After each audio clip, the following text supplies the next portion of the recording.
Fun भी होगा, मस्ती भी होगी। स्वागत है आपका अपने YouTube चैनल जीएसटी विद साहिल में, जहां आज हम रिवाइज करने वाले हैं बहुत ही शानदार सा टॉपिक। स्पेसिफिकली ये video CA final May 2025 aspirants एंड बाद वाले अटेम्प्ट्स के लिए रहेगी। वीडियो को लाइक जरूर करना और इस वीडियो को ज्यादा से ज्यादा लोगों को शेयर करना और चैनल को सब्सक्राइब का बटन पे जो दिख रहा है उस सब्सक्राइब के बटन को क्लिक जरूर करना। तो चलिए आज शुरू करते हैं। तो चैप्टर का नाम है हमारा वैल्यू ऑफ सप्लाई। अब value of supply sir chapter नाम से ही बहुत क्लियर है कि ये चैप्टर क्या बताता है। ये चैप्टर ये बताता है कि आखिरकार वो कौन सी वैल्यू होगी जिसके ऊपर आपको जीएसटी देना है। बस यही इस चैप्टर में पढ़ने वाले हैं। तो अब sir value of supply chapter में हम यही पढ़ने वाले हैं, कुछ रिलेवेंट डेफिनेशंस। अब ये जो रिलेवेंट डेफिनेशंस है इसमें आप कौन सी डेफिनेशन ध्यान रखोगे? एक आप ये ध्यान रखोगे एजेंट की डेफिनेशन। तो एजेंट का मतलब क्या होता है? एजेंट मतलब फैक्टर भी होगा, ब्रोकर, फिर commission agent, del credere agent, auctioneer, ये सारे लोग एजेंट की डेफिनेशन में कवर हो जाएंगे। मार्केट वैल्यू क्या होता है? तो मार्केट वैल्यू का मतलब वो अमाउंट जो एक रेसिपेंट को देना है in order to obtain goods and services of like kind and quality, उसको बोला जाता है क्या? Market value. ठीक है, सिंपल है, इसमें क्या दिमाग लगाना। मनी, मनी इंपॉर्टेंट क्या सर? मनी मतलब इंडियन लीगल टेंडर, अपने गांधी बापू का नोट, 500 का नोट, 1000 का नोट, 100 का नोट, और any foreign currency. Foreign currency भी मनी के डेफिनेशन में आएगा। चेक आएगा, promissory note, bill of exchange, letter of credit, draft, pay order, traveller cheques, money order, electronic remittances, ये सारी चीजें मनी की डेफिनेशंस में शामिल होती है। सर एक बात बताओ, ये सारी चीजें मनी की डेफिनेशन में शामिल होती है, उससे क्या फर्क पड़ता है? जब हमने गुड्स एंड सर्विसेज की डेफिनेशन पढ़ी थी तो मैंने आपको बताया था मनी और सिक्योरिटीज पे जीएसटी नहीं लगता। तो मनी की डेफिनेशन ये रही। सर मनी के अंदर क्या इंक्लूड नहीं होगा? तो shall not include any currency that is held for numismatic value. Numismatic value का मतलब क्या होता है? सर कोई पुरानी करेंसी हमने स्टोर करके रखी, होता है ना यार, बहुत सारे लोग पुराने गोल्ड कॉइन्स, सिल्वर कॉइन्स, पुरानी करेंसी को स्टोर करके रखते हैं, उसको बोलते हैं नुमस्मैटिक वैल्यू। तो अगर आपने कोई करेंसी पर न्यूमस्मैटिक वैल्यू रखी हुई है, पुराने 500 के नोट, पुराने 2000 के नोट मेरे पास आज भी पड़े हैं, तो उसको गुड्स माना जाएगा, उसको मनी नहीं माना जाएगा। वाउचर, वाउचर मतलब क्या? वाउचर मतलब कोई भी एक ऐसा इंस्ट्रूमेंट जिसे सामने वाला एक्सेप्ट करेगा फॉर कंसिडरेशन और part consideration for a supply of goods और सर्विसेज। Very important. मतलब ये वो वाउचर नहीं बोल रही कि डिस्काउंट वाउचर है, डिस्काउंट ऑफ है, सामने वाला इसको एक्सेप्ट करेगा as a consideration for goods और सर्विसेज, तो ही जाके वो वाउचर माना जाएगा। ठीक है सर, अब आ जाओ इस चैप्टर की जान के ऊपर। क्या है सर इस चैप्टर की जान? तो चैप्टर की जान है सेक्शन नंबर 15 और फिर हमें बहुत सारे रूल्स पढ़ने, रूल 27, रूल 28। सबसे पहले सेक्शन नंबर 15 क्या बोलता है? सेक्शन 15 बोलता है कि आप वो प्राइस लो जो नॉर्मली सप्लायर और रेसिपेंट अगर नॉट रिलेटेड होते और सप्लायर जो रेसिपेंट से प्राइस चार्ज करता, वो वाली प्राइस आपको लेनी है। तो सेक्शन 15 सिंपल सी बात बोलता है कि हम वैल्यू ऑफ सप्लाई में सेक्शन 15 तब लगाएंगे जब supplier and recipient are not related and price is the sole consideration. Price is the sole consideration का मतलब ये होता है कि बदले में और कुछ भी नहीं आ रहा है, कोई बार्टर ट्रांजैक्शन नहीं है, कोई एक्सचेंज ट्रांजैक्शन नहीं है, कोई लीज वाला ट्रांजैक्शन नहीं है। तो सर सेक्शन 15 सबसेक्शन 1 इतनी सी बात ही कहता है कि सप्लाई ऑफ गुड्स और सर्विसेज की वैल्यू क्या रहेगी? Transaction value. Transaction value word very very important. Transaction value मतलब या तो प्राइस एक्चुअली पेड और पेबल, या तो सामने वाले ने पे कर दिया या पे करने वाला है। एंड ये वैल्यू कब? Where the supplier and recipient are not related and price is the sole consideration for the supply. मतलब बदले में कुछ भी नहीं आ रहा है, बदले में सिर्फ क्या आ रहा है? तो बदले में सिर्फ आ रहा है आपका प्राइस, प्राइस को छोड़ के और कुछ नहीं। ठीक है सर, उसके बाद सेक्शन 15 सबसेक्शन 2। सेक्शन 15 सबसेक्शन 2 बोलता है कि वैल्यू ऑफ सप्लाई में क्या जोड़ा जाएगा और क्या माइनस करा जाएगा। बहुत ही सिंपल। सबसे पहले any taxes, duty, cess, fees, charges, जो भी टैक्स है other than CGST, SGST, UTGST, IGST and compensation cess. क्या बोल रहा है ये? जितने भी पुराने टैक्सेस हैं, म्यूनिसिपल टैक्स हो, प्रॉपर्टी टैक्स हो, हाउस टैक्स हो, जो भी सारे टैक्सेस हैं उन सब टैक्सेस को वैल्यू ऑफ सप्लाई में जोड़ा जाएगा। बट अब 5 टैक्स को हटा दो, CGST, SGST, IGST, UTGST और कंपनसेशन सेस। इन 5 को इसलिए हटा दिया वरना सर वापस से टैक्स ऑन टैक्स हो जाता और वापस से कास्केडिंग इफेक्ट आ जाता। तो भाई इसलिए इन 5 टैक्सेस को हटा दिया। फिर उसके बाद और क्या जोड़ना है? Any amount that the supplier is liable to pay in relation to supply but has been incurred by the recipient. ये क्या है सर? कोई भी ऐसा खर्चा जो लाइबिलिटी तो सप्लायर की थी पर फॉर द टाइमिंग रेसिपिएंट ने करी है। तो liability was on supplier but for the timing it has been incurred by the recipient. तो क्या ऐसे खर्चे को भी जोड़ा जाएगा? तो 100% ऐसे खर्चे को भी जोड़ा जाएगा। बट सर एक बात बताओ, अगर कोई खर्चे की लाइबिलिटी थी रेसिपिएंट की और करा भी रेसिपिएंट ने, तो क्या उस खर्चे को वैल्यू ऑफ सप्लाई में जोड़ा जाएगा? तो वैसे खर्चे को वैल्यू ऑफ सप्लाई में नहीं जोड़ा जाएगा। उसके बाद ऑल द इंसिडेंटल एक्सपेंसेस। अब इंसिडेंटल एक्सपेंसेस मतलब जो ओवर एंड अबव सप्लाई लगे, for example commission charges, packing charges. तो ये जो कमीशन, पैकिंग चार्जेस और कुछ भी सप्लायर ने रेसिपिएंट के लिए करा और उसके ऊपर जो भी चार्जेस लिए हैं वो सारे चार्जेस को आपको जोड़ना पड़ेगा। इंटरेस्ट, लेट फीस और पेनल्टी, इसके बारे में मैं अभी आपसे डिस्कशन करूंगा कि सर ये इंटरेस्ट, लेट फीस और पेनल्टी का क्या सीन। तो देखो इंटरेस्ट, लेट फीस और पेनल्टी इसको भी आपको वैल्यू ऑफ सप्लाई में जोड़ना है, पर एक कंडीशन है। कंडीशन बस सिंपल सी इतनी है कि आपको इंटरेस्ट, लेट फीस और पेनल्टी का पैसा मिल जाना चाहिए। अगर आपने इंटरेस्ट, लेट फीस और पेनल्टी का पैसा वेव ऑफ कर दिया, आपने बोला छोड़ो हमको इंटरेस्ट, लेट फीस, पेनल्टी नहीं चाहिए, तो अगर आपने वेव ऑफ कर दिया तो फिर आपको ये जोड़ने की बिल्कुल भी जरूरत नहीं है। एक और चीज, इंटरेस्ट, लेट फीस और penalty institute of chartered accountant of India इसको कम जीएसटी मानता है। सर इसको कम जीएसटी मानता है? कम जीएसटी मतलब, कम जीएसटी का मतलब इसको ऐसा माना जाता है कि इसके अंदर जीएसटी का जो अमाउंट है वो शामिल है।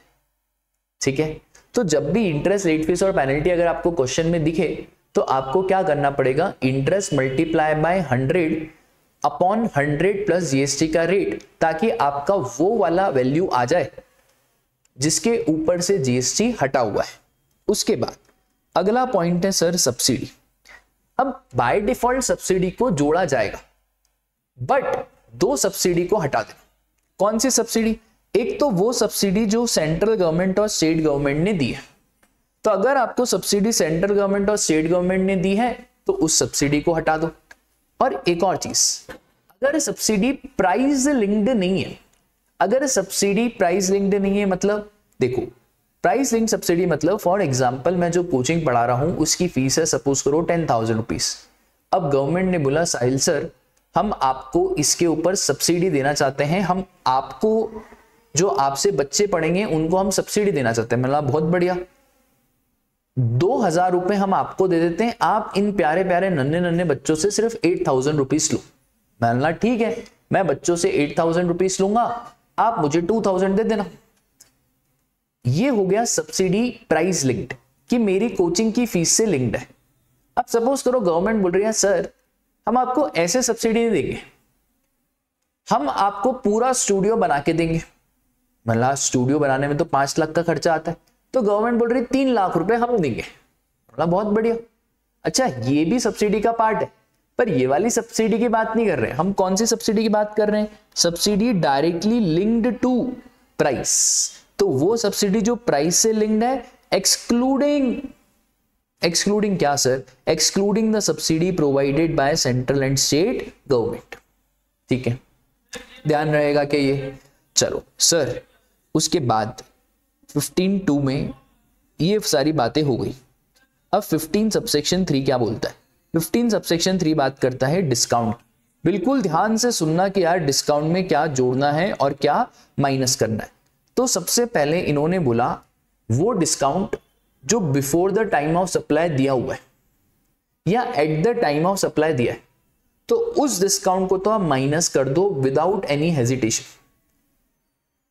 बट वो डिस्काउंट जो बिफोर या eight the time of supply नहीं दिया है, डिस्काउंट आफ्टर द सप्लाई दिया, तो उस डिस्काउंट को माइनस करने की जरूरत नहीं है। सर क्या मतलब? देखो ध्यान से समझना। सपोज करो मेरा और आपके बीच में कॉन्ट्रैक्ट हुआ 1000 मेट्रिक टन ऑफ आयरन, और मैंने बोला 1000 रुपीज का प्राइस है, आपने बोला सर डिस्काउंट, मैंने बोला ठीक है 10% का एक स्पेसिफिक डिस्काउंट हम सबको देते हैं, आपको भी दिया। अब ये जो डिस्काउंट है ये मैंने आपको भी दिया और ये डिस्काउंट मैं सबको देता हूं, कोई दिक्कत ही नहीं। क्या ये डिस्काउंट माइनस हो जाएगा? हाँ सर माइनस हो जाएगा, क्योंकि ये before the time of supply है और डिस्काउंट को जब मैं इनवॉइस बनाऊंगा उसमें रिकॉर्ड भी करूंगा। ये तो समझ में आया। पर और भी बहुत सारे डिस्काउंट होते हैं सर, और भी बहुत सारे डिस्काउंट होते हैं। हाँ, जैसे एक डिस्काउंट ऐसा होता है कि सपोज करो मैंने आपको ऐसा डिस्काउंट दे दिया, वॉल्यूम डिस्काउंट इसको नाम दिया जाता है, वॉल्यूम डिस्काउंट बोलो, स्टैगर्ड डिस्काउंट बोलो, नाम से क्या ही लेना देना। मैंने आपको बोला अगर आप मेरे से 10,000 यूनिट साल भर में खरीदेंगे तो मैं आपको प्राइस लगाऊंगा 10 रुपए, बट अगर आप मेरे से 15,000 यूनिट साल भर में खरीदेंगे तो मैं आपको प्राइस लगाऊंगा 9 रुपए। ठीक है, अब सपोज करो आपने 10,000 यूनिट ही खरीदी, प्राइस कितना था? 10 रुपए। तो मैंने 10,000 इंटू 10 1 लाख और जीएसटी 18% 18,000 1,18,000 का बिल बना दिया और आपने भी पे कर दिया। आपने बोला सर मेरे को फर्दर ऑर्डर करना और 5,000 का, ठीक है करो।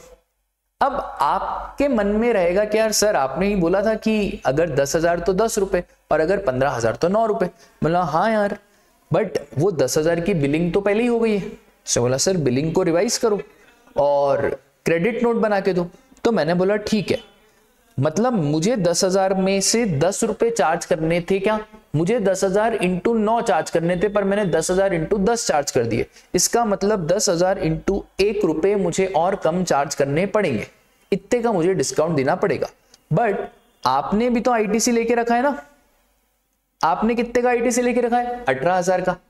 तो करस्पॉन्डिंगली आपको आपका जो आईटीसी है वो कम करना पड़ेगा। तो सरकार बोलती है देखो यार, ये जो भी आफ्टर वाले डिस्काउंट है ना, मतलब सप्लाई के बाद वाले डिस्काउंट है, इनको हम माइनस करने का मौका तभी देंगे जब such discount is establish in terms of agreement.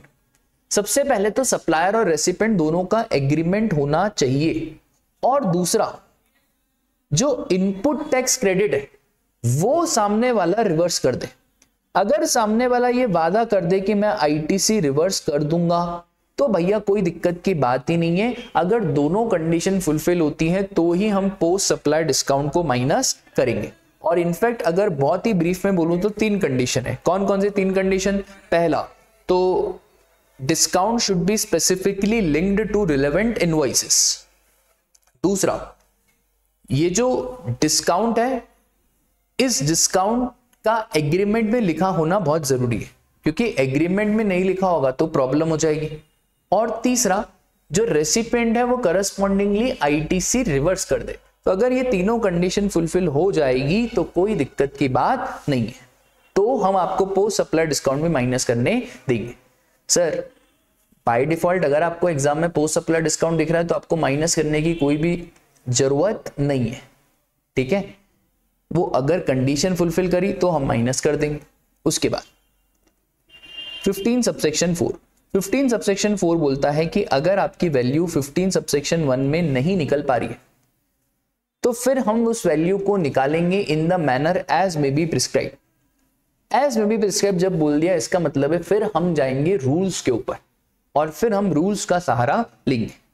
Section 15 subsection 5 15 subsection 5 बोलता है कि sir notwithstanding anything contained in subsection 1 और सबसेक्शन 4 1 या 4 में जो भी लिखा हो, कुछ value of supply government notify करेगी।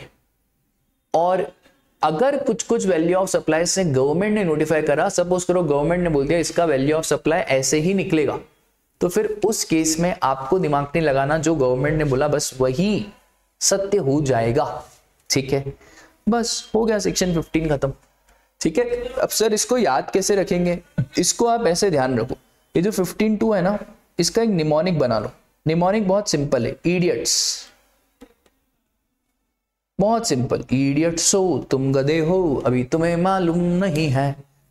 I for incidental expenses, D for discount, I for interest, late fee and penalty, फिर उसके बाद O फॉर अदर एक्सपेंसेस, फिर T फॉर टैक्सेस और S फॉर सब्सिडी।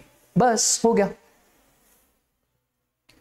अब सर आपने बोला कि हमको ट्रांजैक्शन वैल्यू लेनी है, और ट्रांजैक्शन वैल्यू वो वैल्यू होती है जब सप्लायर और रेसिपिएंट रिलेटेड नहीं है।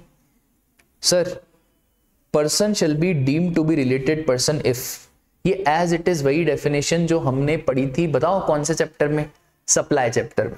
तो sir such persons are officer, director of one another business, partner, employer, employee.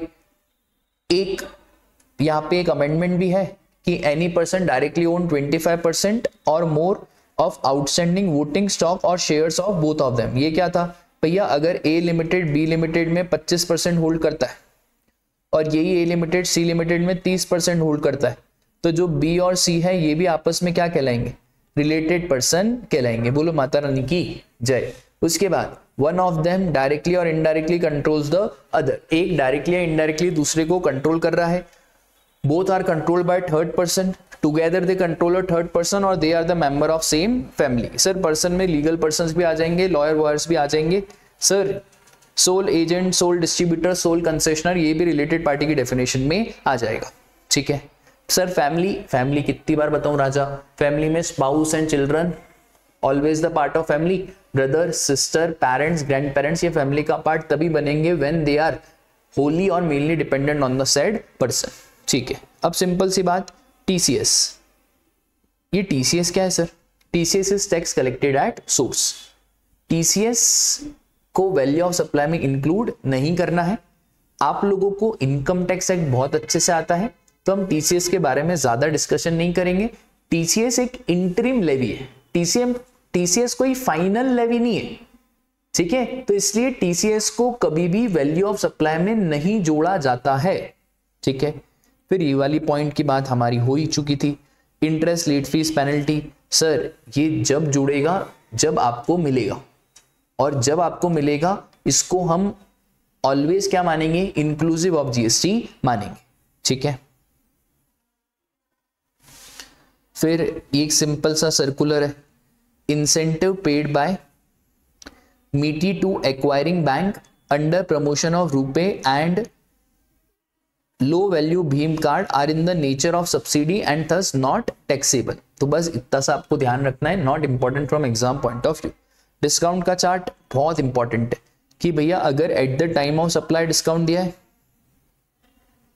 आप ऑल टुगेदर उसको माइनस कर दो, कुछ दिमाग नहीं लगाना। बिफोर द सप्लाई माइनस करो, आफ्टर सप्लाई तो एग्रीमेंट है, इनवॉइस से लिंक्ड है, प्रोपोर्शनल आईटी से रिवर्स हो रहा है, तो ही जाके आपको माइनस करने का मौका मिलेगा। फिर उसके बाद ये क्या है, ये सिंपल सर्कुलर है, समझना ध्यान से। Value of supply made by component manufacturer using the moulds and dies owned by original equipment manufacturer send free of cost to him. अब क्या है सर ये, देखो बहुत बार क्या होता है ना, एक होता है ओईएम, ओईएम मतलब ओरिजिनल इक्विपमेंट मैन्युफैक्चरर, और एक होता है हमारा कंपोनेंट मैन्युफैक्चरर। अब ये कंपोनेंट मैन्युफैक्चरर कुछ बना रहा है, और ये जो कंपोनेंट मैन्युफैक्चरर है इसको मोल्ड्स एंड डाइस ओईएम ने दिए।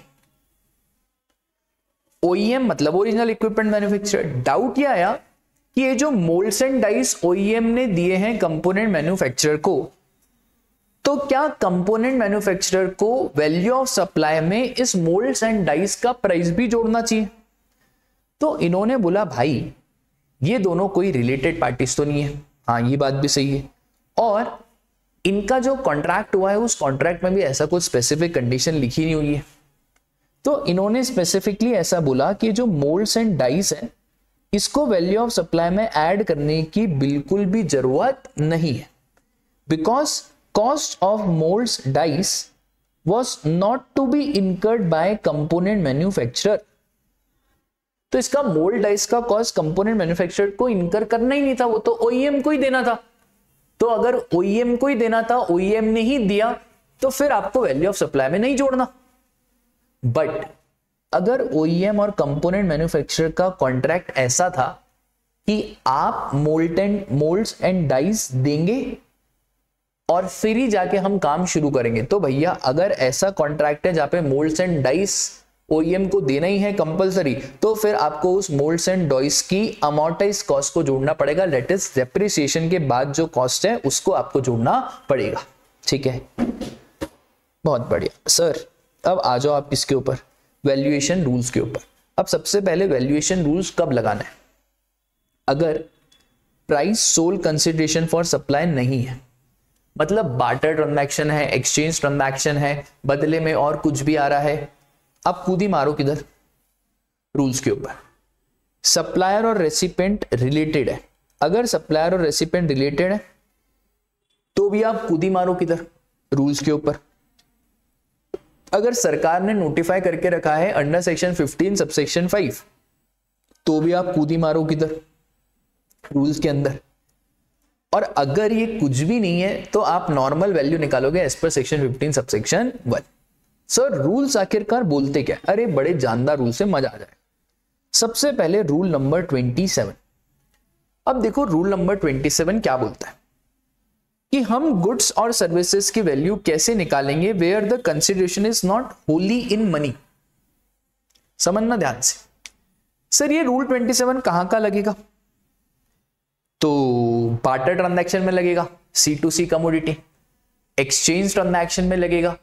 इनफैक्ट अगर आपको शेड्यूल 1 ध्यान हो और शेड्यूल 1 में पैरा नंबर 1 ध्यान हो, permanent transfer of business assets where ITC has been availed, तो वहां पे भी आपका कौन सा रूल लगेगा? वहां पे भी आपका लगेगा रूल नंबर 27। अब सर ये रूल 27 आखिरकार बोलता क्या? रूल 27 बहुत सिंपल बात बोलता है।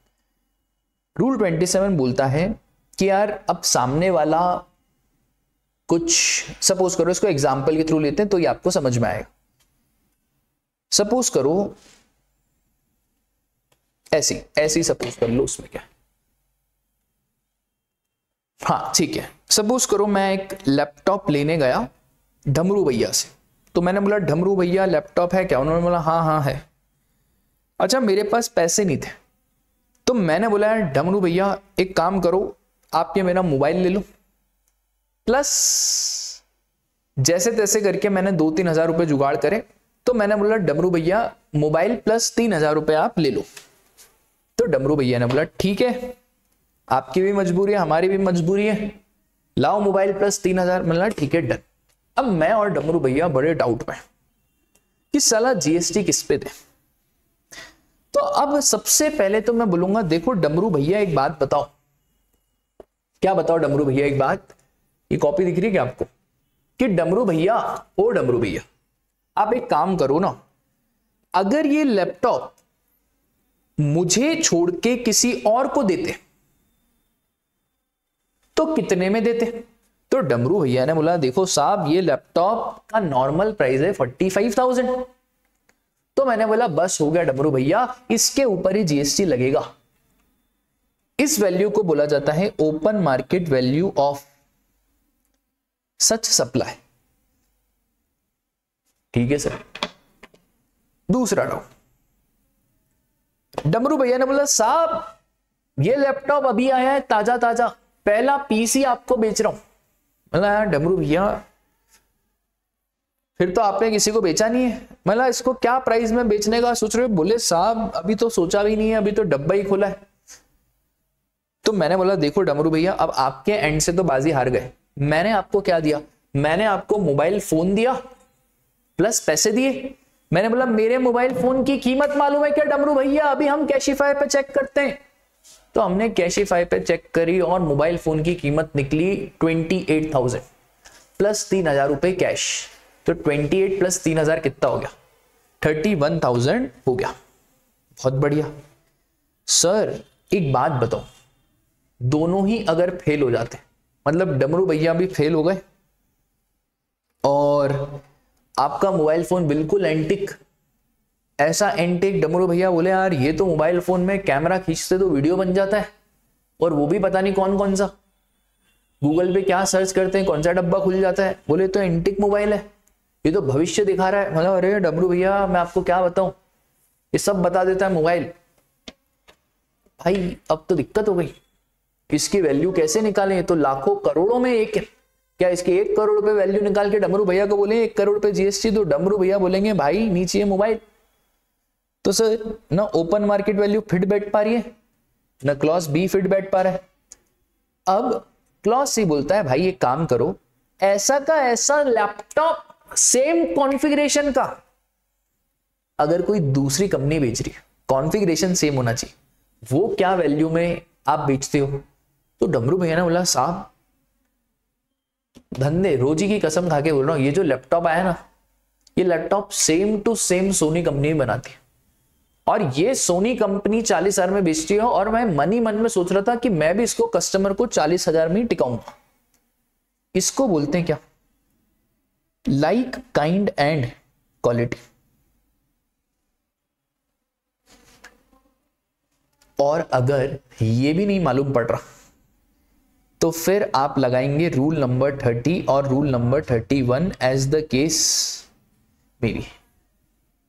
इसका मतलब है सर आपको टोटल 5 चीजें, अच्छा ये प्रायोरिटी में ही चलेगा, पहले ये फिर ये फिर ये फिर ये।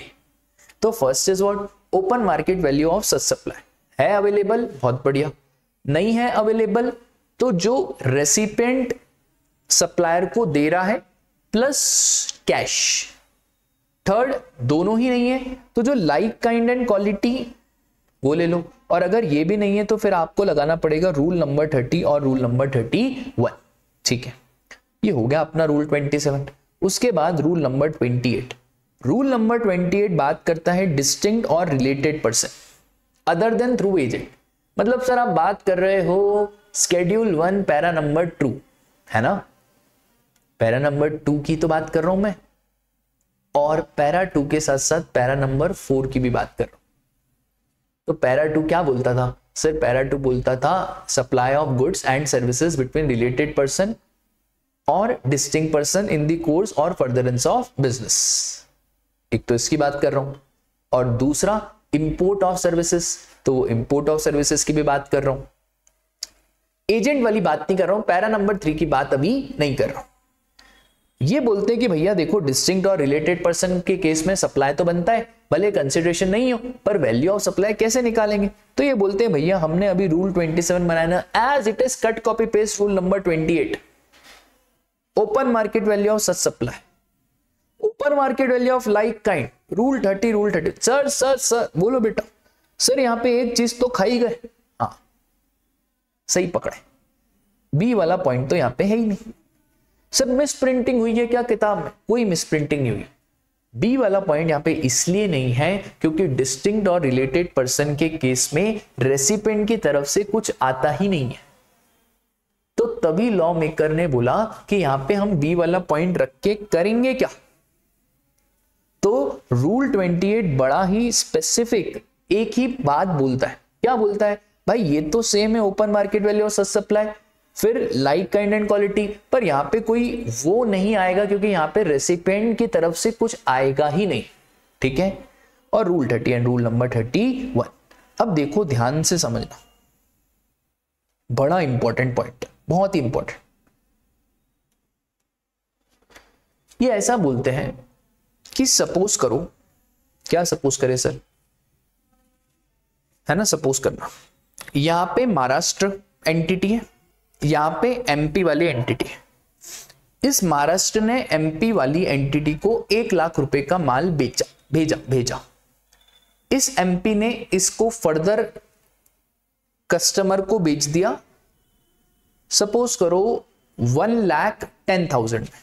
ठीक है, अब ये बोलते हैं कि सर अगर आपका गुड्स फर्दर सप्लाई होने वाले, फर्दर सप्लाई मतलब महाराष्ट्र से एमपी और एमपी से बिक गया, तो आप एक काम कर सकते हो कि ये एमपी से कितने में बिका, 1,10,000। तो आप एक काम करो उसका 90% निकालो, तो 1,10,000 का 90% कितना है? 99,000। और आपने कितने में भेजा? 1,00,000। दोनों में से जो लोअर हो वो वाली वैल्यू आप ले लो। सर सही है यार, ये तो बहुत सही इन्होंने करा है ना। Where the goods are intended for further supply as such by the recipient, मतलब उसमें कोई चेंजेस नहीं है। महाराष्ट्र ने एमपी को दिया, एमपी ने आगे भेज दिया, कोई वैल्यू एडिशन, कोई प्रोसेसिंग नहीं है। तो सप्लायर के पास ऑप्शन है, कंपलसरी नहीं। सप्लायर के पास क्या है? ऑप्शन है। क्या ऑप्शन है सर सप्लायर के पास? सप्लायर के पास ये ऑप्शन है कि वो चाहे तो अमाउंट ले सकता है कितना percent? 90%। 90% of like kind and quality by the recipient to the customer. तो जितने में उस रेसिपिएंट ने, उस एमपी ने कस्टमर को बेचा, उसका 90% आपकी ऑप्शन के ऊपर है। और एक और चीज बोलूं क्या? Where the recipient is eligible for full ITC. अगर रेसिपिएंट को फुल आईटीसी मिल रहा है तो जो वैल्यू इनवॉइस में डिक्लेयर करी बस उसी वैल्यू को मान लिया जाएगा open market value of goods और सर्विसेज। मतलब अगर आपने इनवॉइस में निल वैल्यू डिक्लेयर करी तो निल हो जाएगा आपका ओपन मार्केट वैल्यू। सर ये क्यों लाए? यार देखो, जीएसटी की जो सरकार की इनकम होती है ना, वो तभी होती है जब B2C ट्रांजैक्शन होता है। B2B ट्रांजैक्शन में तो सरकार की कोई इनकम है ही नहीं, क्योंकि B2B ट्रांजैक्शन कैसा है?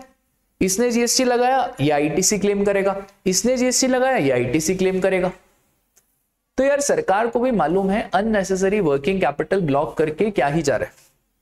तो इसलिए सरकार ने क्या बोला ना कि भाई आपको मालूम है आपका रेसिपिएंट फुल आईटीसी के लिए एलिजिबल है, हमारा दिमाग मत खाओ, ट्रांजैक्शन शो करने के लिए आ जाएगा, आप जो वैल्यू इनवॉइस में डिक्लेयर कर दो, निल कर दो भले आप, तो बस इनवॉइस में आपने जो वैल्यू डिक्लेयर कर दी बस वही वैल्यू को ओपन मार्केट वैल्यू मान लिया जाएगा। खत्म बात। ठीक है, फिर ये लाए एक बहुत ही शानदार, sir notwithstanding anything contained in sub rule 1, ऊपर जो भी लिखा हो हटाओ। Value of supply of service by supplier to recipient who is a related person by way of providing corporate guarantee to any banking company और financial institution. अगर एक related party ने कॉर्पोरेट गारंटी दी है, ठीक है, और ये गारंटी कोई बैंकिंग कंपनी या फाइनेंशियल इंस्टीट्यूशन को दी है, तो इन्होंने बोला उसका जो वैल्यू निकलेगा ना, वो निकलेगा 1% ऑफ सच गारंटी और actual consideration whichever is higher.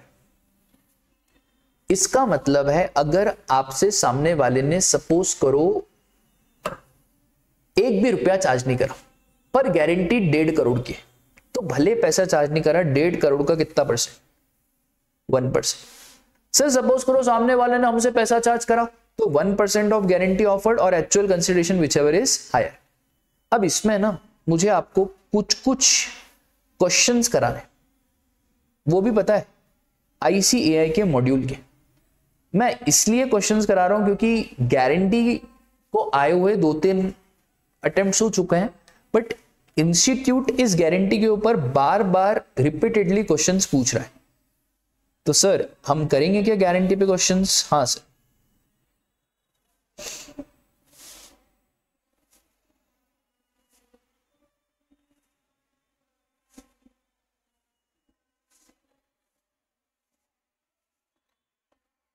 चलो आ जाओ आ जाओ आ जाओ आ जाओ। कहाँ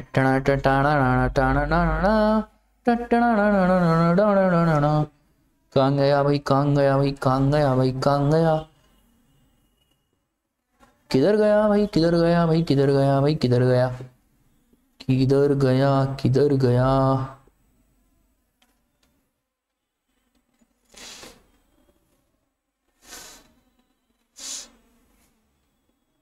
ये देखो, अब इसमें ना बहुत सारी चीजें।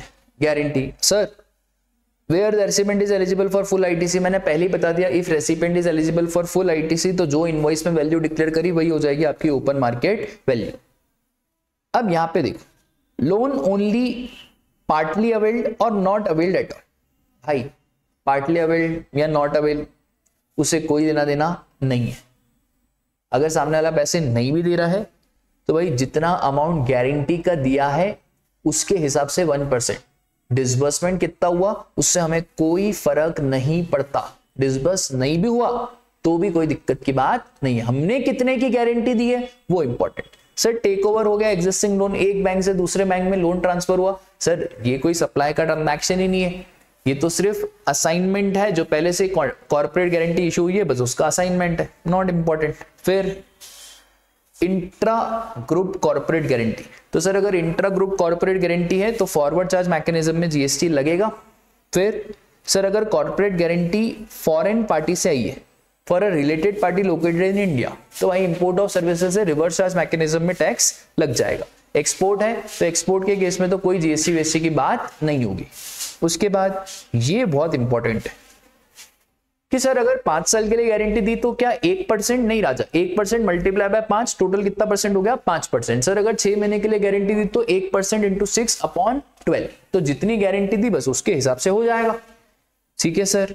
उसके बाद सर अगर बहुत सारी मल्टीपल एंटिटीज ने गारंटी दी तो भाई जो मल्टीपल एंटिटीज का जो शेयर होगा उसके हिसाब से। ठीक है। अब देखो 1-2 क्वेश्चन मैं आपको बताना चाह रहा हूं। 2 गारंटर है ए और बी, जॉइंटली प्रोवाइड्स गारंटी। भाई जॉइंटली प्रोवाइड्स मतलब इक्वली 1 करोड़ का 1% निकालो और उसका आधा कर दो क्योंकि जॉइंटली प्रोवाइड है। बट सर ए और बी ने 60-60 कर ली और ए बोल रहा है मैं 60% की गारंटी दूंगा और बी बोल रहा है मैं 40%, तो 0.6 और 0.4%। सर गारंटी 5 साल की है तो 1% नहीं, 1% इंटू 5 कितना हो गया 5% हो गया। सर गारंटी तो 1 साल के पर बार बार रिन्यू हो रही है तो फिर हर साल आपको निकालना पड़ेगा, सिंपल सी बात। ठीक है।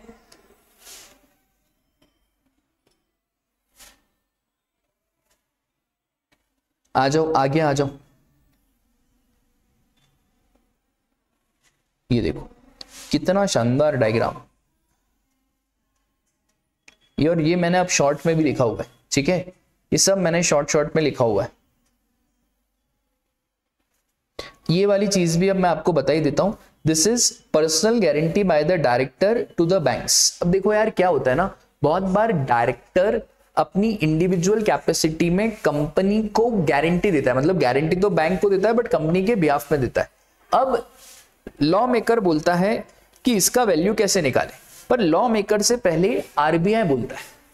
आरबीआई कहता है जानकार बनो सतर्क बनो। सर ये क्या बोल रहे हो आप? तो भैया आरबीआई की स्पेसिफिक गाइडलाइन है कि आप इस डायरेक्टर को इस गारंटी का एक ढेला भी नहीं दे सकते, और आरबीआई तो भैया जीएसटी से ऊपर ही है ना लॉ।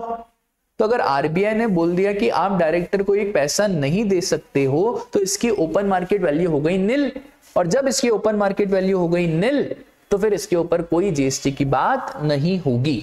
बट कुछ कुछ केसेस में क्या होता है ना, आप डायरेक्टर को रेम्यूनरेशन देते हो बट अभी वो डायरेक्टर नहीं है। जब डायरेक्टर ने गारंटी दी थी तब वो डायरेक्टर था, बट अब वो डायरेक्टर नहीं है। सर अब वो डायरेक्टर नहीं है तो उसकी गारंटी विड्रॉ हो जाएगी क्या? तो राजा ऐसा नहीं होता हर बार की गारंटी विड्रॉ हो जाए। अब नई कंपनी के डायरेक्टर निठल्ले नल्ले, उनको डायरेक्टर कोई गारंटी दे ही नहीं रहा है, उनको तो गारंटी मिल नहीं पा रही है। अब ये बेचारा एग्जिस्टिंग डायरेक्टर जो एक्स डायरेक्टर है उसके बिहाफ पे जो गारंटी मिली हुई है वो तो वेस्ट हो जाएगी। तो ये बोल रहा है भाई मैं पागल थोड़ी हूं, मैं तो डायरेक्टर भी नहीं हूं, तो इसको थोड़ा बहुत रेम्यूनरेशन दे दिया जाता है। तो अगर इनडायरेक्टली रेम्यूनरेशन दे दिया तो फिर वो जो रेम्यूनरेशन प्रोवाइड करा गया है वो हो जाएगा ओपन मार्केट वैल्यू। पर नॉर्मली कोई रेम्यूनरेशन प्रोवाइड नहीं कर सकते क्योंकि आरबीआई मना करता है, कोई कमीशन कोई फीस नहीं पे कर सकते। तो जनरली क्वेश्चन में ये सेकंड वाला पॉइंट तो कभी नहीं पूछेगा, पहला वाला पॉइंट ही पूछेगा, उसमें आपके open market value nil that is 0। अरे वाह सर ये भी हो गया। आगे value of internally generated services, ये क्या है?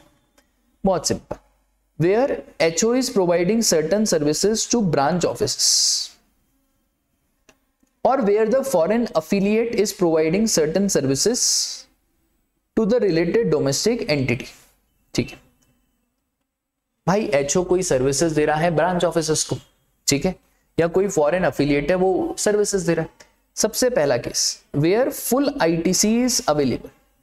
अगर सामने वाले को फुल आईटीसी मिल रहा है, सर कितनी बार बोलोगे, अगर सामने वाले को फुल आईटीसी मिल रहा है तो जो वैल्यू आपने इनवॉइस में डिक्लेयर कर दी बस वही वैल्यू हो जाएगी आपकी open market value, simple.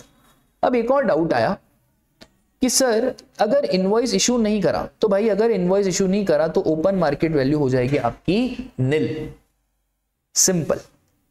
Sir क्या एचओ को कॉस्ट ऑफ एम्प्लॉइज, जो एचओ का सैलरी कंपोनेंट है वो जोड़ना है क्या? तो वो जोड़ने की बिल्कुल भी जरूरत नहीं है, ठीक है। बस आपको ओपन मार्केट वैल्यू देखना है, और अगर ओपन मार्केट वैल्यू नहीं है तो फिर आपको ओपन इनवॉइस इश्यू नहीं करा तो ओपन मार्केट वैल्यू क्या? निल। उसके बाद where full ITC is not available. अब भैया अगर सामने वाले को आईटीसी अवेलेबल नहीं है तो उस केस में क्या करेंगे? तो सर अगर आईटीसी अवेलेबल नहीं है तो उस केस में भी जो एचओ को सैलरी मिल रही है, एचओ के एम्प्लॉयज को सैलरी मिल रही है, उसको जोड़ने की जरूरत नहीं है, ठीक है।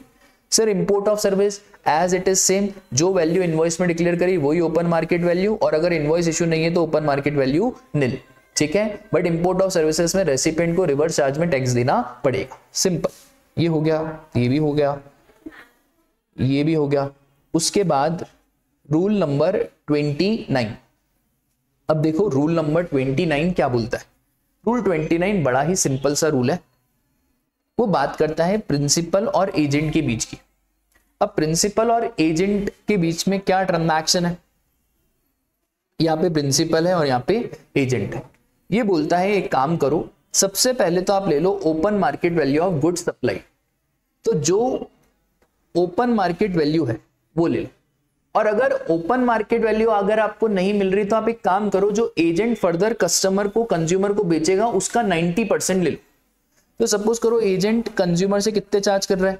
5,000 रुपए चार्ज कर रहा है, तो इस 5,000 रुपए का कितना ले लो आप? 90% ले लो। और open market value that is, इसी एजेंट को अगर ये ग्राउंडनट कोई दूसरा देता तो कितने में दे देता? 4550 में दे देता। तो 4550 और 4500 दोनों में से जो भी कम है वो आपको लेना पड़ेगा। तो हमारे केस में 4500 वैल्यू ले लेंगे, ठीक है। उसके बाद सर अगर ये नहीं लग रहा है रूल 29 तो रूल 30 और रूल 31 फॉलो करो, ठीक है। तो एजेंट के लिए रूल 29 एप्लीकेबल है, ठीक है। एजेंट में सब आ गया, अर्थिया, डेल क्रेडर, सच्चा एजेंट, झूठा एजेंट, इनवॉइस अपने नाम पे इशू कर रहा है, बस वही एजेंट की तो बात कर रहे हैं जो इनवॉइस अपने नाम पे इशू कर रहा है, क्योंकि अगर इनवॉइस अपने नाम पे इशू नहीं कर रहा है तो वो एजेंट तो इसमें कवर ही नहीं होगा, ठीक है। फिर उसके बाद रूल 30 सिंपल, अगर आपके सारे ऊपर वाले रूल फेल हो गए तो आप लगाओगे रूल नंबर 30। और रूल नंबर 30 क्या बोलता है? रूल 30 बहुत स्पेसिफिकली बोलता है आपको 110% ऑफ कॉस्ट लेना है, 110% ऑफ कॉस्ट। और सर अगर रूल 30 भी फेल हो गया तो फिर रूल 31 लगाना है। Rule 31 is best judgement assessment, मतलब हम प्रॉपर ऑफिसर बैड बाट के कुछ सोचेगा और बेस्ट जजमेंट असेसमेंट से वैल्यू निकाली जाएगी। और सर्विसेज के केस में यू कैन इग्नोर रूल 30, क्योंकि सर्विसेज के केस में कॉस्ट निकालना बहुत मुश्किल होता है। तो सर्विसेज के केस में आप डायरेक्टली आ जाओगे किधर? डायरेक्टली आ जाओगे आप रूल नंबर 30 को इग्नोर करके डायरेक्टली रूल नंबर 31 पे आ जाओ, ठीक है। सर इसके बाद वाला चैप्टर अपन एक काम करते हैं, मॉड्यूल से कवर करते हैं, क्योंकि टाइपराइटर ने इसके बाद की फाइल इसमें इंसर्ट नहीं करी, ठीक है। कोई दिक्कत की बात ही नहीं, अपने को तो पूरा रिवीजन करना ही है। आ जाओ रूल 31A। रूल 31A क्या बोलता है कि सर लॉटरी, बैटिंग, गैम्बलिंग और हॉर्स रेसिंग। तो लॉटरी, बैटिंग, गैम्बलिंग और हॉर्स रेसिंग के केस में वैल्यू ऑफ सप्लाई कैसे निकालना है? तो सबसे पहले लॉटरी, बस ये ध्यान रखना, 100/128 of face value of ticket और 100/128 of price as notified in the official gazette, दोनों में से विचएवर इज हायर, ठीक है। अगर टिकट का फेस वैल्यू सपोज करो 500 रुपए, ऑफिशियल गजट में प्राइस 700 रुपए नोटिफाई हुआ, तो 700 और इंटू 100/128। सर ये 100/128 कहां से आया? लॉटरी पे जीएसटी का रेट 28% होता है, और हम लॉटरी पे ऐसा मानते हैं कि जीएसटी इंक्लूसिव है, इसलिए वैल्यू निकालने के लिए 700 इंटू 100/128। दूसरा, actionable claim in form of lottery, batting, lottery का हो गया बैटिंग, गैमलिंग, हॉर्स रेसिंग, तो जितना पैसा आपने लगाया उसका 100%। सपोज करो मैंने 1 करोड़ रुपए घोड़े पे लगाए, तो value of supply 1 crore into 100% 1 crore. ठीक है, इतनी सी बात। रूल 31 भी वेरी वेरी इंपॉर्टेंट। रूल 31 भी बात करता है online money gaming. Online gaming including online money gaming, भाई साहब ध्यान दो, total amount of money a player deposits with the gaming platform. Suppose करो आपने सोचा कि इस बार ड्रीम 11 पे टीम बना के ही रहेंगे चाहे जो हो जाए, टेल लेने का सीए फाइनल पर ड्रीम 11 पे टीम तो बना के ही रहेंगे। बहुत बढ़िया, बनाओ भैया बनाओ। आपने बनाई ड्रीम 11 पे टीम और आपने उसमें 1000 रुपए डिपॉजिट करे, तो ये जो आपने 1000 रुपए डिपॉजिट करे, इस 1000 रुपए के ऊपर जीएसटी लग जाएगा। सर हमने सिर्फ शौक में डिपॉजिट करे और रिफंड कर दिए, तो भी 1000 रुपए के ऊपर जीएसटी लगेगा। ये बहुत हार्श प्रोविजन है। सर हमने 1000 लगाए और उससे 10,000 जीत गए, तो भी जितना डिपॉजिट करा उसके ऊपर जीएसटी लगेगा। विड्रॉ कर लिए, उससे कोई लेना देना नहीं। सर 1000 डिपॉजिट करो, 1000 के 1000 ही हार गए, तो भी 1000 रुपए के ऊपर जीएसटी लगेगा। ठीक है, तो सर जो भी आप डिपॉजिट करोगे उस डिपॉजिट के ऊपर जीएसटी लगेगा। फिर sir what about refunded amounts? तो refunded amounts are also included in value of supply. इसका मतलब है सर अगर आपने सिर्फ चेक करने के लिए पैसे डाले और रिफंड में मान लिए, तो भी जीएसटी लगेगा। ठीक है, आगे आ जाओ। यही है भैया ऑनलाइन मनी गेमिंग। उसके बाद actionable claim in case of casino. Casino का भी सेम है, जितने की आपने टोकन, चिप्स, कॉइन्स, टिकट्स खरीदे, ठीक है, नो मैटर आपने रिफंड करा, उससे हमको कोई लेना देना नहीं है। तो देखो कितने आपने कॉइन्स, टोकन्स खरीदे, ठीक है, उसके बाद इन कैश करा दिए, रिफंड करा दिए, उससे कोई लेना देना नहीं, और जीते हारे उससे भी लेना देना नहीं है। उसके बाद rule 32 very very important. Rule 32 भी एग्जाम में आता है। रूल 32 देखो क्या बोलता है, स्पेसिफिक ये 4-5 चीजें हैं, 5 सप्लायर्स हैं जिनके ऊपर रूल 32 लगेगा। ठीक है, तो सबसे पहले तो आ जाओ आप फॉरेन करेंसी। अब देखो जब भी फॉरेन करेंसी एक्सचेंज होती है ना, तो अगर आरबीआई बैंक्स आपस में एक्सचेंज कर रही है, ऑथोराइज डीलर्स आपस में एक्सचेंज कर रहे हैं, तो वो तो उसका जो कमीशन होता है वो एग्जेम्प्ट होता है। ये उसकी बात कर रहे हैं जब as a consumer, as a customer मैं बैंक में गया हूं फॉरेन करेंसी एक्सचेंज कराने, तो बैंक किस वैल्यू पे जीएसटी लगाए, वो जो करेंसी डीलर है वो किस वैल्यू पे जीएसटी लगाए। सबसे पहला इसमें 2 रूल है, एक तो रूल 32 सब रूल 2 क्लॉज ए, और एक रूल 32 सब रूल 2 क्लॉज बी। तो सबसे पहले क्लॉज ए क्या बोलता है? क्लॉज ए सिंपल सा बोलता है कि सर एक करेंसी आपकी इंडियन रुपीस है, ठीक है, और आपके पास आरबीआई रेफरेंस रेट अवेलेबल नहीं है, ठीक है। अभी सुनो ध्यान से, ये क्या बोलता है, हर करेंसी का आरबीआई रेफरेंस रेट होता है। ये क्या होता है सर आरबीआई रेफरेंस रेट? जैसे ही आप आरबीआई की वेबसाइट पे जाओगे ना, तो आपको दिखेगा आरबीआई रेफरेंस रेट, ठीक है, कि भैया डॉलर का रेट इतना है, पाउंड का रेट इतना है, ऐसा आरबीआई हर करेंसी का अलग अलग रेट बताती है। अब सर अगर आरबीआई का रेफरेंस रेट अवेलेबल है, तो एक काम करो, RBI reference rate minus buying selling rate multiply by number of units of currency, और हो गया आपका value. RBI reference rate available नहीं है, तो सिंपली एक काम करो, जितनी भी करेंसी एक्सचेंज हो रही है उसका 1% कर लो। For example on 10th May mister Doshi converted US dollar 100 into 7400 at 74 per US dollar. RBI reference rate कितना? 75, तो 75 minus 74 1 into 100, value of supply कितनी आ गई? 100 रुपए आ गई। 100 रुपए के ऊपर जीएसटी दे देना। Sir what if RBI reference rate is not available? और ये बाप रे, तो कोई दिक्कत की बात नहीं है ना, तो 100 इंटू 74 7400, उसका 1% डेट इज 74, वो बन जाएगा आपका वैल्यू ऑफ सप्लाई। दूसरा, सर दोनों ही आपने भलती करेंसी एक्सचेंज करी, आप डॉलर लेके गए और आपको पाउंड चाहिए, तो डॉलर के बदले में पाउंड चाहिए, तो एक काम करो, पहले डॉलर को रुपीस में कन्वर्ट करो वाया आरबीआई का रेफरेंस रेट, पाउंड को भी रुपीस में कन्वर्ट करो वाया आरबीआई का रेफरेंस रेट, दोनों करेंसी में से जो कम है वो ले लो और उसका 1% निकालो। फॉर एग्जाम्पल यूएस डॉलर 9000 और converted into UK pound 4500, RBI reference rate कितना है? 74, तो एक काम करो 9000 इंटू 74 कर दो और 4500 इंटू 98 कर दो, अब दोनों में से जो भी कम है वो ले लो और उस कम का 1% कर दो, तो आ गई आपकी वैल्यू ऑफ सप्लाई। ठीक है, अब आ जाओ मेथड नंबर 2 के ऊपर। देखो मेथड 2 एग्जाम में ऐसा नहीं बोलते, वो ऐसा बोलते हैं वैल्यू एज पर रूल 32 सब रूल 2 क्लॉज बी। तो क्लॉज बी मतलब मेथड नंबर 2। मेथड 2 बोलता है 1 लाख रुपए तक अगर आपने एक्सचेंज कराया तो 1% और 250 विच एवर इज हायर।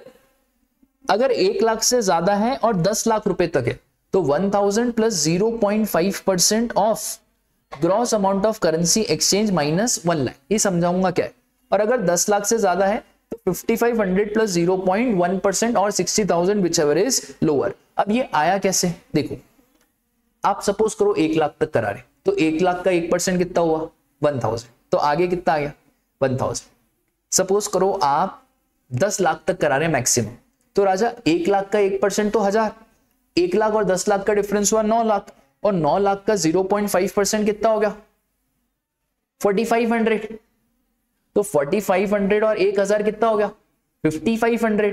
तो फिर ऐसे आया क्या 5500। ठीक है, तो आपको बस ये ध्यान रखना 1%, 250, 1000, 0.5% और 0.1%। अब देखो ध्यान से देखो रूल 32(2)B 10,000 इंटू 74। भाई मैं कौन से क्लॉज में आऊंगा, तो एक काम करो पहले मल्टीप्लाई करो 10,000 तो ये 7,40,000। अब हम फर्स्ट वाले में तो नहीं आएंगे, हम कहां पे आएंगे, हम आएंगे सेकंड वाले में, है ना। सेकंड वाला क्या बोलता है 1000, तो 1000 तो प्लस करना ही है, प्लस 0.5 ऑफ एक्सेस। एक्सेस मतलब 1 लाख में से माइनस कर दो, तो 1 लाख में से माइनस कर दिया इंटू 0.5%। तो कितना आ गया भाई ये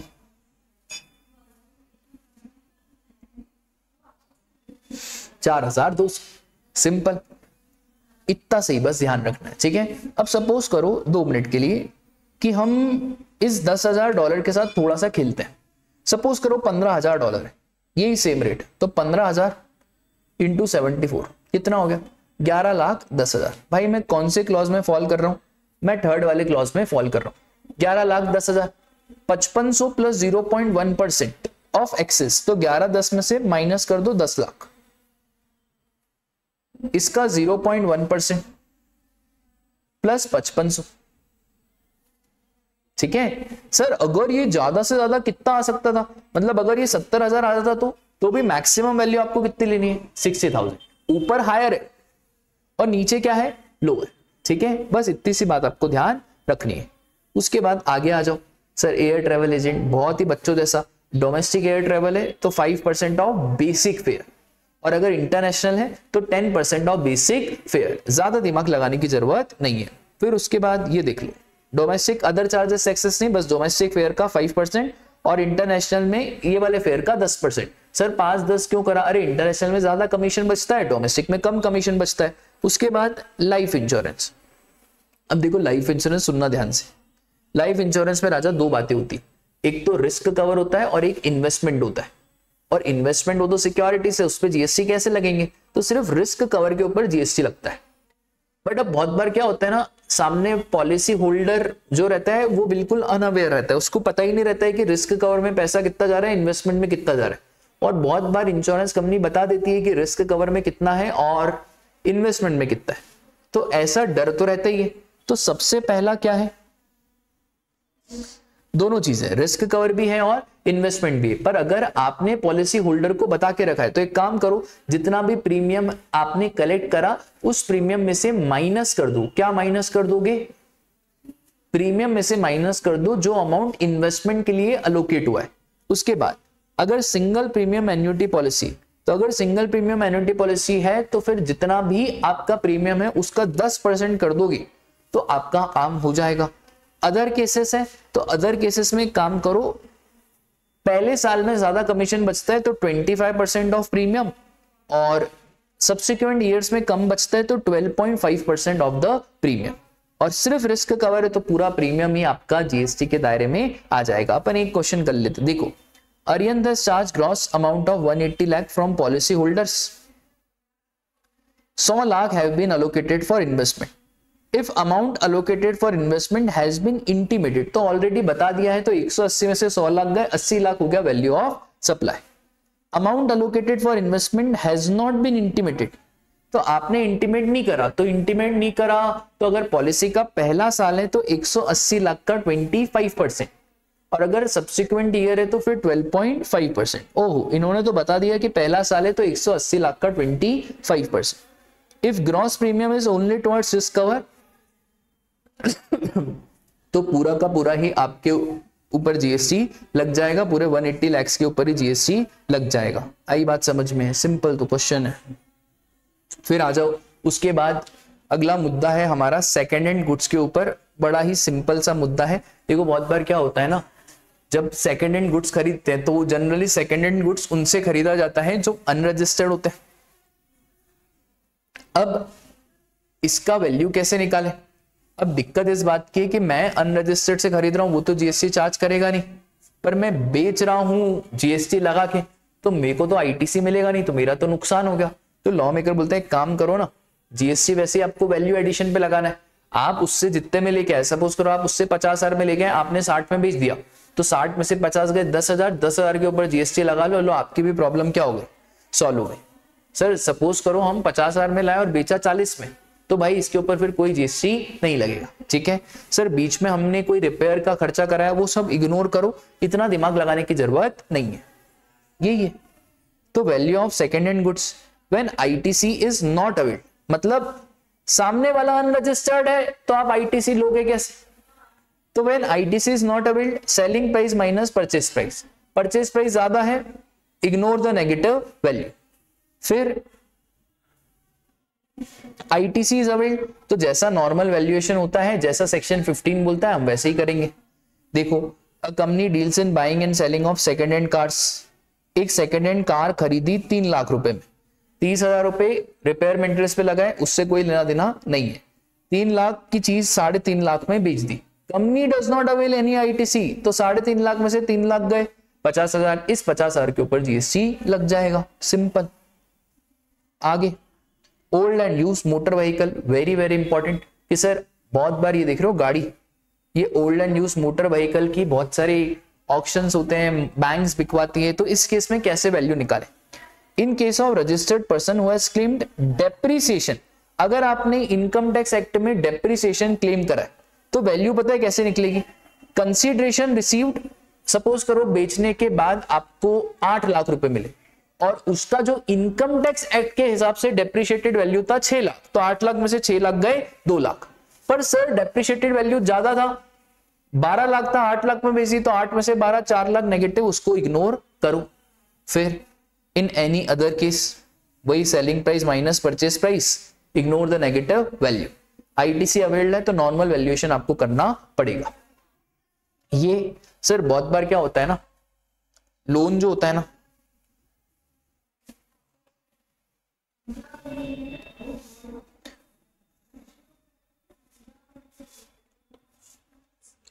तो देखो लोन के केस में क्या होता है, लोग जोश जोश में कार तो ले लेते हैं, पर कार लेने के बाद उसकी ईएमआई नहीं चुका पाते। भाई कार तुमने ले ली, उसकी ईएमआई नहीं चुका पा रहे हो, तो वो कार वाले आपकी कार को जब्त कर लेंगे।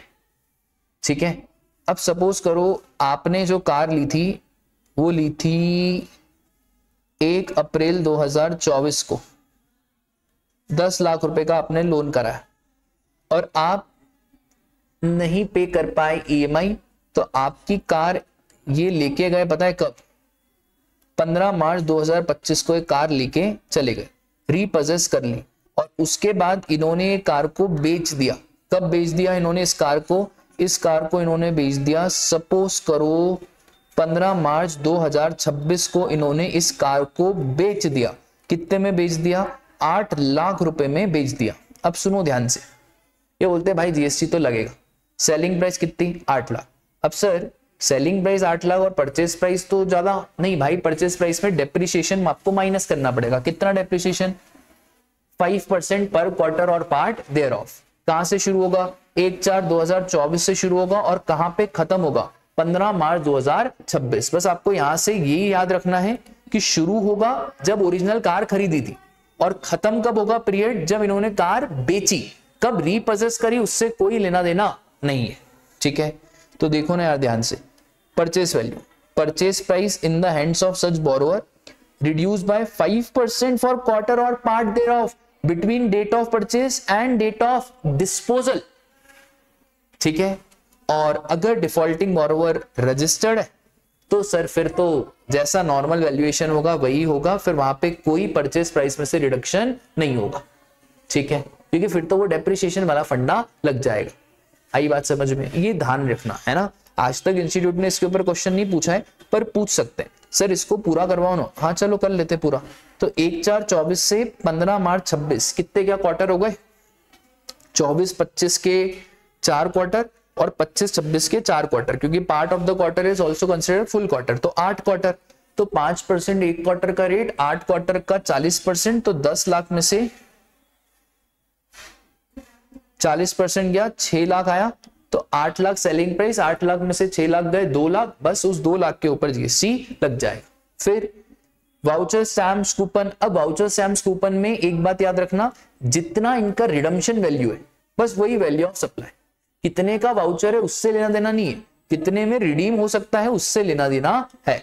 उसके बाद ये अभी तक नोटिफाइड नहीं हुआ है, value of taxable services by notified class of service provider without consideration. इन्होंने बोला भाई अगर डिस्टिंक्ट पर्सन है और सर्विस प्रोवाइड कर रहे हैं तो कुछ कुछ सर्विसेज का वैल्यू निल लिया जाएगा in case of notified services, पर अभी इसमें कोई भी नोटिफिकेशन नहीं है। Rule 33, value of supply in case of pure agent. और ये बहुत शानदार कॉन्सेप्ट है। सर ये प्योर एजेंट क्या होता है, देखो इसका सबसे बढ़िया एग्जांपल है हमारी चार्टर्ड अकाउंटेंसी के आर्टिकलशिप फर्म। हम आर्टिकलशिप फर्म में कितनी कंपनियां बनाते हैं, उजाड़ते हैं। तो सपोज करो हमने यहाँ पे सीए का ऑफिस बनाया हुआ है, और ये जो सीए का ऑफिस है यहाँ पे एक ढोलू राम आया और ढोलू राम ने बोला कि भैया मुझे अपनी कंपनी बनानी। तो मैंने एज अ चार्टर्ड अकाउंटेंट बोला कि ढोलू राम जी आपको जो कंपनी बनानी है उसमें है ना बहुत दिक्कत है, उसमें हमको स्पाइस का फॉर्म भरना पड़ेगा, फिर आजकल पता नहीं क्या क्या नए नए आईएनसी फॉर्म्स आ चुके हैं वो भरना पड़ेगा, नेम अप्रूवल लेना पड़ेगा, तो ये तो सब बहुत पैसे वैसे लगेंगे, हो सकता है हमें आरओसी में जाना भी पड़े, एमओए एओए।